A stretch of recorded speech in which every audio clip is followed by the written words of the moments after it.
guys, welcome back again to my channel and page. And for today's dish is magluluto ako ng ginataan na munggo at may mga gulay. At meron din tayong chicken barbecue and the kawali later. So ito nga pala ang mga ingredients na gagamitin ko guys. Malunggay, okra, dilis, tanglad, sibuyas, bell pepper, luya, talong, kamatis, lutong munggo na at 1 cup of fresh gata. So let's start! Dito sa isang kawali guys, naglagay ako ng cooking oil. Tapos ipiprito lamang natin dito ng sandali ang ating dilis. Ayan. Hanggang sa lumutong lamang to.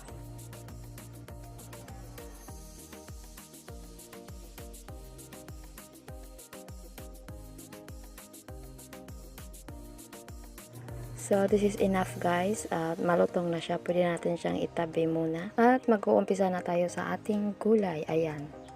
Sa isang pan, naglagay naman ako uli ng ng cooking oil. Tapos gigisahin lamang natin dito ang ating mga sibuyas, luya at kamatis at tanglad.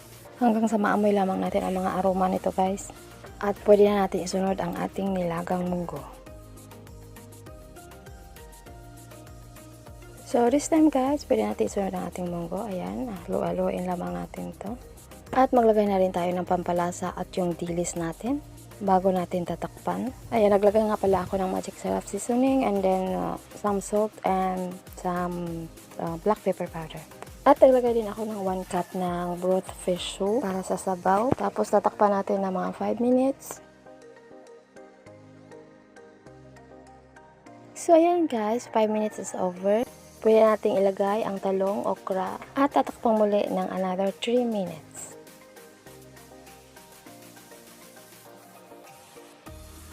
And this time, pwede natin ilagay ang ating leafy vegetables na malunggay at may kunting saluyot.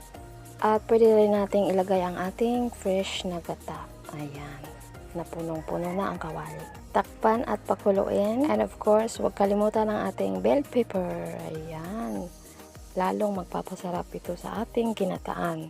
At takpang muli ng mga 2 minutes. At ito na guys, ang ating ginataan na munggo. Ayan, halo-haloin lamang natin ito. Ayan, at ito na guys, ang ating ginataan na munggo. And of course, hindi pa kompleto ang ating pang lunch dahil meron pa tayong chicken barbecue sa kawali.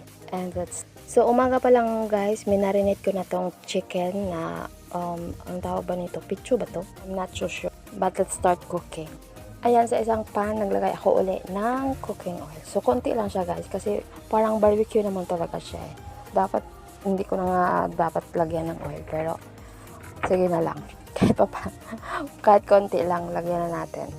So, ayan, ganitong paraan ko lang siya gustong lutuin. Ayan, I don't know kung anong tawag nito. Ayan, minarinate ko pala to guys with garlic, onion powder, some fresh ginger and lemongrass powder at naglagay din ako ng lemon juice and soy sauce. At isasama pala natin guys ang marinated sauce para lalong sumara. At balik tayo doon kung paano ko siya minarinate.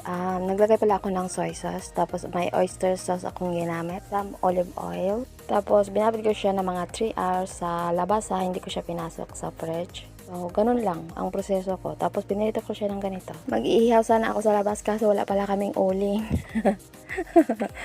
Kaya, ang labas na ganito na lang siya. Pero, it's turned out naman na masarap. So, ayan guys, luto na at humupa na yung sauce niya. Can't wait to taste it. Ayan, let's eat. So, ito na guys, ang aming lunch for today. Let's eat. Bon appetit everyone! Don't forget to follow for more!